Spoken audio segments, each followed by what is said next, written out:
भुटानी मानवाधिकारवादी नेता टेकनाथ रिजालको निर्वासन। भुटान, नेपाल लगायत विश्वका विभिन्न मुलुकमा छरिएर रहनुभएका सम्पूर्ण भुटानी दाजुभाइ दिदीबहिनीहरू तथा भुटानी शरणार्थीको स्वदेश फिर्तीको बारेमा र भुटानीहरूको न्याय, हक, अधिकारको लागि बोलिदिनुहुने, सहयोग गरिदिनुहुने सम्पूर्ण सङ्घ संस्था, विभिन्न मुलुकका राष्ट्र प्रमुखहरू सबैमा मेरो फेरि पनि नमस्कार। भुटानी समस्या यो वास्तवमा भुटानी समस्या भुटानभित्र के थियो अनि भुटान बाहिर आएर के देखियो भन्ने विषयमा हामीलाई एकदमै चित्त नपरेको कुरा र बाहिर के आउनु पर्थ्यो, बाहिर आउनबाट के चुक्यो, किन चुक्यो, वास्तवमा हामी आज भुटानको राजसत्ताले एकल निर्णयमा यी सम्पूर्ण दक्षिण भुटानमा बसेका नेपाली जनसमुदायका मानिसहरूलाई उनीहरूको हक, अधिकार, श्री सम्पत्ति सम्पूर्ण लुटेर विगत कयौँ शताब्दीदेखि कयौँ वर्षदेखि भुटानमा तिनीले भुटान निर्माणको लागि गरेको त्याग, तपस्या, बलिदानको कुनै मूल्याङ्कन नगरी यी सम्पूर्ण मानिसहरूलाई भुटानबाट बाहिर लखेट्नु अनि भुटानबाट नेपालमा आइसकेपछि फेरि नेपाल र भुटानको दुईटा वार्तामा भुटान एकदमै अग्रसर नहुनु अनि त्यसको भुटानको लापरवाही, भुटानको एक प्रकारको बल मिचाइप्रति नेपालले पनि उति जोडले भुटानलाई दबाब दिन नसक्नु अनि भुटानले यी सबै मानिसहरू चाहिँ भुटाने हुन् भनेर भुटान नेपालको वार्तामा भुटानले कबुल गरिसकेपछि यी मानिसलाई ससम्मान मुलुक फर्काउनुभन्दा अगावै विश्वका धनाढ्य या विकसित मुलुकहरूले कुनै पनि दरो निर्णय बिनै सुनेर 60,000 भुटानिजहरू त्यस्तो देश लाने निर्णय गर्नु कति दुर्भाग्य थियो र यो समस्या कसरी समाधान होला, आज विश्व समुदायले हामीलाई के गरिदिनु पर्थ्यो, के गर्यो भन्ने बारेमा। लामीडाँडा प्रकृतिको अति सुन्दर उपहार हो। त्यसो त सिङ्गै भुटान प्राकृतिक सुन्दरताले भरिएको छ। ससाना पहाडी थुम्कामाथि हरिया जङ्गल, लहरै लमतन्न सुतेका झैँ लाग्ने बारीका कान्ला, पहिला धानका बाला, झुल्ने खेतका गरा र पुछारमा कलकल सङ्गीत सुनाउँदै बग्ने राते खोलो सबैलाई मोहित पार्छ लामीडाँडाले। मेरो जन्म कुनै उल्लेख घटना थिएन। एउटा अविकसित गाउँको सङ्घर्षशील परिवारमा कुनै बालक जन्मनु साँच्चै भन्ने हो भने सामान्य कुरो हो। त्यसमाथि म मेरो परिवारको 5औं सन्तान थिएँ। यस अर्थमा पनि मेरा मातापिताका लागि मेरो आगमन नौलो घटना थिएन। म परम्परागत अर्थमा पितृ उद्धारको प्रथम प्रतिनिधि थिइनँ, न त आमाका लागि मातृत्वको गौरव प्रदान गर्ने हैसियतको सन्तान नै थिएँ। आमाले यस्तो गौरव मेरा दाजु र दिदी मार्फत पहिले नै पाइसक्नु भएको थियो। वास्तवमा लामीडाँडाको रिजाल परिवारमा म चुपचाप आएँ। मेरो आगमन त्यसैले कुनै घटना थिएन। तर म जन्मेको समय भने घटनापूर्ण थियो। दक्षिण एसियाको अधिकांश भूखण्ड ओगटेर बसेको हिन्दुस्तान अङ्ग्रेजी उपनिवेशबाट मुक्त हुने सङ्घर्षको निर्णायक चरणमा प्रवेश गरेको थियो। विश्वको सबैभन्दा शक्तिशाली ब्रिटिस शासनसँग एकजना निहत्था अर्धनग्न मानिसले प्रारम्भ गरेको लडाइँमा करोडौँ मानिस लामबद्ध उभिएका थिए। शक्तिशाली हतियारले सजिएको बेलायती शासन एउटा अर्धनग्न निहत्था सिपाहीका सामु किम कर्तव्य विमूढ देखिन्थ्यो। अहिंसापूर्ण आन्दोलनका अद्वितीय योद्धा मोहनदास करमचन्द्र गान्धीलाई संसारले उनको नामको साटो महात्मा गान्धी भनेर सम्बोधन गर्न थालेको थियो। यो समय वास्तवमै रोमाञ्चले भरिएको थियो।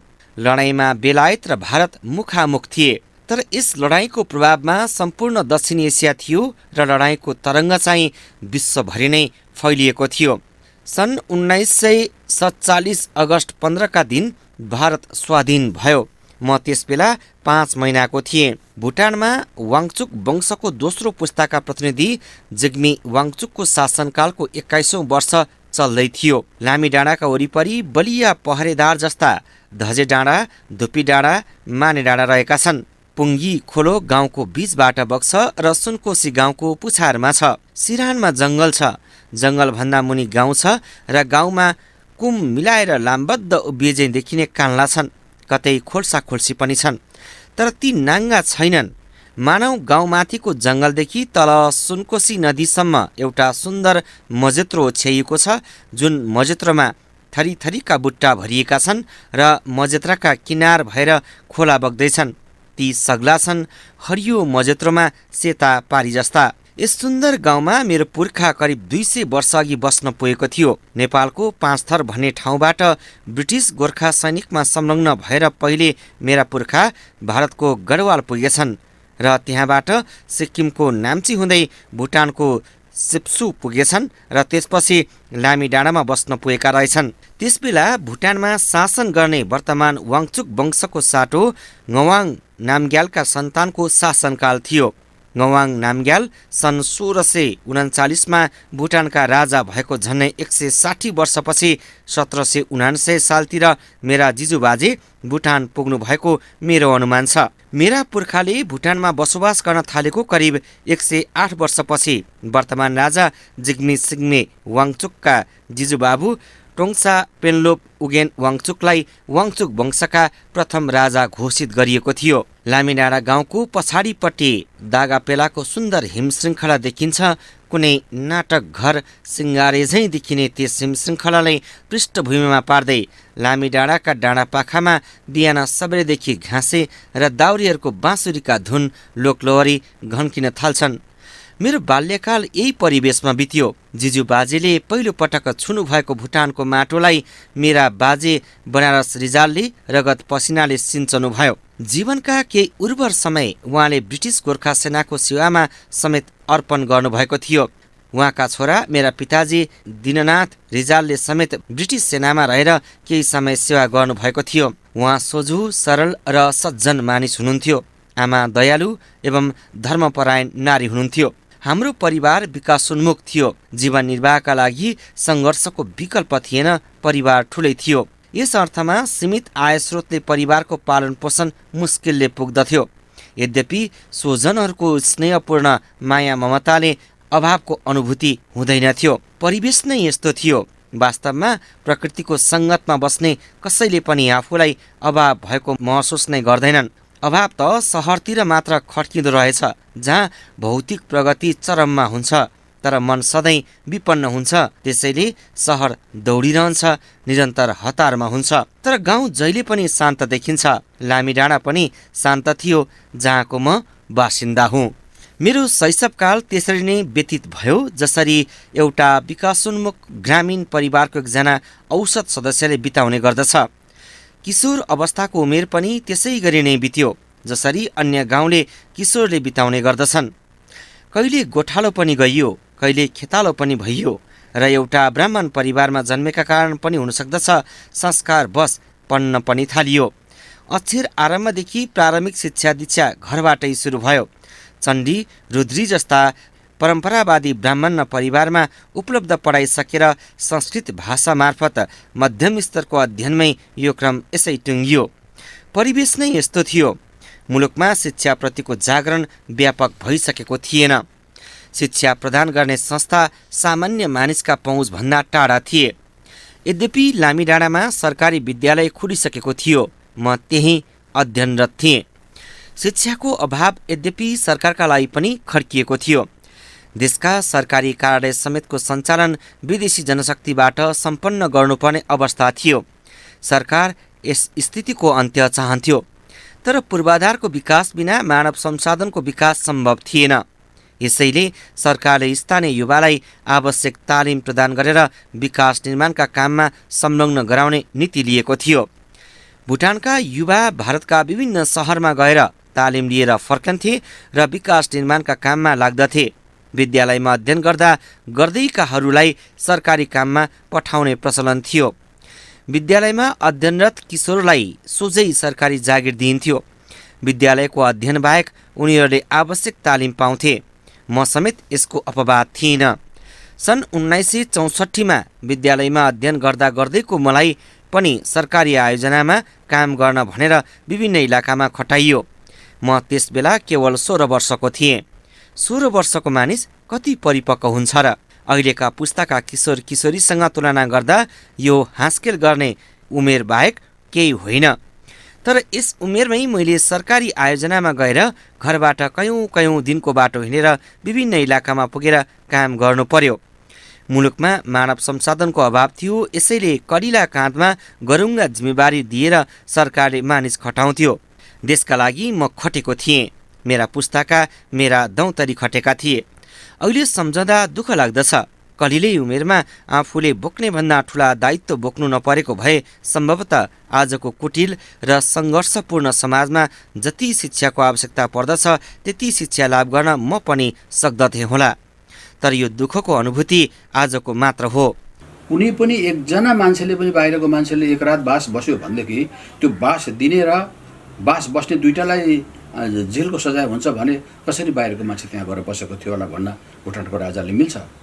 एकाएक जसको ठुलो जग्गा जमिन छ, जो धनी मानिस छ, जो बोल्न सक्छ, जसको परिवारमा शिक्षित परिवार छ, त्यस्ता मान्छेको लागि खोजी तिनीहरूलाई खेदेर आज चाहिँ यहाँ घर बार भिड बनाइराखेको अवस्थामा भुटानको राजाले नेपालको प्रतिनिधिसँग बात गर्दा इमान्दारितासँग कुरा नगरेर यी मान्छे गैर भुटानी हुन् भन्नु, त्यहाँ क्याम्पका मान्छे भन्नु, क्याम्पमा बसेका मान्छे भन्नु, भुटानको राजाको गैर जिम्मेवार कुरा हो यो। उहाँले यो बाहिरका मान्छेलाई यस्तो खालको कुरा यो बकवास गर्नुभन्दा पहिला हाम्रो अगाडि उहाँले भन्न सक्नुपर्छ यो ठाउँमा चाहिँ तपाईँहरू होइन भनेर उहाँ भन्नुहोस् त। दक्षिण भुटानै रहँदैन नेपाली नरहने हो भने, नेपालीभाषी नरहने हो भने। अब यो कुरा भारत सरकारलाई राम्रै थाहा छ त। दक्षिण भुटानको 4 जिल्लामा त एकजना पनि डुक्पाको घर थिएन। त्यहाँ त सबै सम्पूर्ण नेपालीभाषी मान्छे बस्थे त। त्यहाँ हजारौँ स्कुल खोलिए, हजारौँ पाठशाला खोलिए, हजारौँ पुलहरू बनिए, हजारौँ सडकहरू बनिए। भारत सरकारको सहयोगमा नै ती बाटो सडक सब बनिएका हुन्। अनि ती गाउँ ती सबै सडकहरू बनिएका कुराहरूमा चाहिँ नेपालीको नाम गरेर नेपाली भाषी जनसमुदाय भुटानी नेपालीका नाममा बनिएको भुटानी विकासको लागि बनिएका चिजहरू संरचनाहरू ती हुँदाहुँदै त्यहाँका मान्छे चाहिँ संरचना चाहिँ त्यो सबै त्यहाँ छोडेर त्यहाँका मान्छेलाई चाहिँ विदेश भनेर खेदेको बेला भारत सरकारले 2 शब्द नबोलिदिनु र यो नेपाल र भुटानको समस्या हो भनेर अडिक बचिदिनु, यो पनि भारत सरकारको एकदम गैर जिम्मेवार कुरा र मानवता विरुद्धमा बोलेको जस्तो कुरा हामीले लाग्छ। अब हामी कहाँ जाने?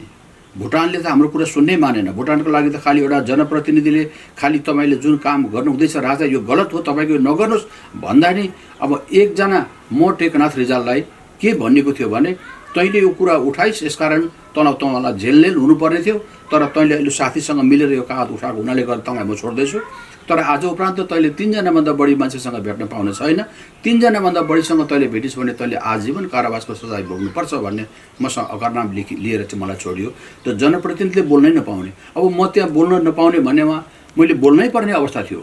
किन बोल्नुपर्ने अवस्थामा थियो भने म त्यहाँको राजाको सल्लाहकार भएर बसेको थिएँ। त्यो सल्लाहकार भएर चाहिँ नियुक्ति भइसकेपछि एउटा कागजमा सही गर्नुपर्ने हुन्थ्यो। त्यो कागज कस्तो लेखिएको थियो भने म आज दक्षिण भुटानको अमुक जिल्लाबाट म जनप्रतिनिधि भएँ राजाको सल्लाहकारको रूपमा र कुनै दिन मेरो क्षेत्रमा त्यहाँ जनता र सरकारको बिचमा अमेल हुने खालका कुराहरू आए, त्यहाँ जनतामा कुनै असन्तुष्टि बाहिर आयो र त्यस्तो कुरा कुनै जनप्रतिनिधिले लुकाएर राजाको अगाडि ल्याउँदैन भने त्यसको सबै जवाब चाहिँ त्यहाँको जनप्रतिनिधि दिनुपर्छ भन्ने कानुन छ। त अब म लेखेर राजालाई दिँदा राजालाई मन नपर्ने। अब राजाले फेरि यता अर्कोपट्टि सर्कुलर पहिले लेखिसकेको थियो कि कुनै पनि जनप्रतिनिधिले चाहिँ राजाले मन नपरेको कुरा आएर भन्यो भनेदेखि त्यो मान्यता हुने छैन भनेर। अब राजा त ज्योतिषी भएर त गएको हुँदैन जनप्रतिनिधि त। कसरी चाल पाउने कि राजालाई यो कुरा मनपर्छ यो कुरा मन पर्दैन भनेर त ज्योतिषीले पनि भन्न सक्दैन। कसरी चाल पाउने? उता उहाँको बाबाको टाइममा एउटा कानुन बनाएको छ। उहाँका बाबाले भन्नुहुन्छ जनप्रतिनिधि कुनै कुरा लुकाएर राजालाई भनेन भने त्यो जेल जान्छ भनेर। अब छोराले त्यही बाबुको नाताले छोरो भएको राजाले चाहिँ के भन्छ भने जनप्रतिनिधिले मैले मन नपराएको कुरा चाहिँ लेखेर दिन्छ भने त्यो जेल जान्छ भन्नुहुन्छ। यो कस्तो ठुलो कानुन बनाएको राजा जिग्मेसिंह वाङचुकले म बुझ्न सक्दै छुइनँ। अनि उहाँको एउटा कुरा मात्रै होइन, कुनै कुरा चौथा राजा जिग्मेसिंह वाङचुकले दक्षिण भुटानमा गएर बोलेको कुरा एउटा कुरा मिल्दैन, एउटा कुरा पुरा हुन सकेको छैन अवस्थामा। आज मात्र म यस्ता कुरा सोच्दछु। हिजोको कुरो बेग्लै थियो। त्यसबेला जुन बेलाको म कुरो गर्दैछु त्यस बखत यी भावना कहिल्यै आएनन्। देशका लागि काम गर्न पाउँदा गर्वको महसुस हुन्थ्यो। कयौं दौतरी त त्यस हैसियतका पनि थिएनन् जुन हैसियतको जिम्मेवारी मैले पाएको थिएँ। त्यसकारण पनि सरकारले खटाएका ठाउँमा गइयो, धक फुकाएर काम गरियो। भौतिक रूपले निश्चय नै दुःख थियो होला, तर आत्मिक सन्तुष्टि थियो। प्रफुल्ल मन र स्वस्थ चिन्तन सहितको सफा मस्तिष्क लिएर हिँडेपछि जे पनि सुन्दर लाग्दो रहेछ। यस्तै सुन्दर थियो त्यो समय र त्यस समयका कामका अनुभवले मलाई जे सिकायो त्यो औपचारिक शिक्षा भन्दा कम थिएन। यसै बेला मैले मेरो देशको वास्तविक झलक देखेँ, ग्रामीण जनताका जीवनको वास्तविक पाटो देखेँ र यस अध्ययनको पाटोले मलाई परिपक्व बनाउँदै लग्यो। दुःखलाई दुःख नसम्झने र त्यसमा पनि रमाइलो खोज्ने मेरो स्वभावका कारण म नहाँसे बोल्नै नजान्ने भएँ। हाँसखेल गर्ने, नाच्ने, गाउने तर कामप्रति सधैँ सचेत र गम्भीर हुने मेरो स्वभावका कारण मैले मलाई दिएका दायित्व अत्यन्तै सहजताका साथ सम्पन्न गरेँ। मेरो अर्को बानी के थियो भने म कसैमाथि पनि अन्याय भएको सहनै सक्दिनथेँ। विशेष गरी निमुखा र असहायहरूमाथि कसैले दबाब दिएको थाहा पाउन साथ म त्यसका विरुद्ध ओर्लन्थेँ, चाहे त्यो व्यक्ति जति नै शक्तिशाली वा सम्पन्न किन नहोस्। सन् 1964 को मार्च महिनादेखि 1972 को नोभेम्बर महिनासम्मको 8 वर्षको अवधिमा थिम्पू राजमार्ग, फुलचोलिङको पहिलो बैंक भवन, खेल मैदान, पुतली भिरदेखि तालासम्मको सडक, सरभाङ चिराङ सडक, लप्सीबोटे सडक, दोरोखा देन्चुका माझ बग्ने तुर्सा नदीमाथिको पुल, टासी छेजोङलाई आधुनिकीकरण गर्न भएको मर्मतको काम, त्यस वरिपरिका भवन निर्माणका काम, थिम्पू सहर, पारो हवाई अड्डा, खरबन्दी Don Bosco technical college, काङलुङ college, देउथाङ polytechnic कम्प्लेक्सको निर्माण र सरभाङ टासी गाउँ थिम्पू अस्पताल निर्माणको जिम्मेवारीमा म खटेको थिएँ। यस अवधिमा कयौं पुल र बाँध निर्माणका काममा सहयोगी भूमिका निर्वाह गर्दा मेरा 8 वर्ष व्यतीत भइसकेका थिए। यी समय सित्तैमा खेर गएका समय भने थिएनन्। मैले पहिले नै बताइसकेको छु, देशको वास्तविक तस्बिरसँग परिचित हुने मेरो लागि यो समय अभूतपूर्व अवसर थियो। सरकारले खटायो, मैले काम गरेँ। यसका लागि सरकारले जीविकोपार्जनका लागि केही रकम पनि दियो। यस अर्थमा मैले थोरै भए पनि पैसा कमाएँ, तर म यतिमै सीमित रहिन। यस 8 वर्षमा मैले आफूले काम गरेको इलाकाका हजारौं मानिसका स्नेह कमाएँ। अर्को एउटा प्रसङ्ग मैले यहाँ उल्लेख गर्न आवश्यक छ। गाउँमा मैले व्यापक गरिबी देखेँ। गरिबी मात्र होइन, गाउँले माथि अनेक तरहका शोषण भएको समेत मैले थाहा पाएँ। गाउँलेहरू दुःख गरेर अलैँची जस्ता नगदे बाली उत्पादन गर्दथे, स्याउ र सुन्तला फलाउँथे, तर ती उत्पादनको उचित मोल पाउँदैनथे।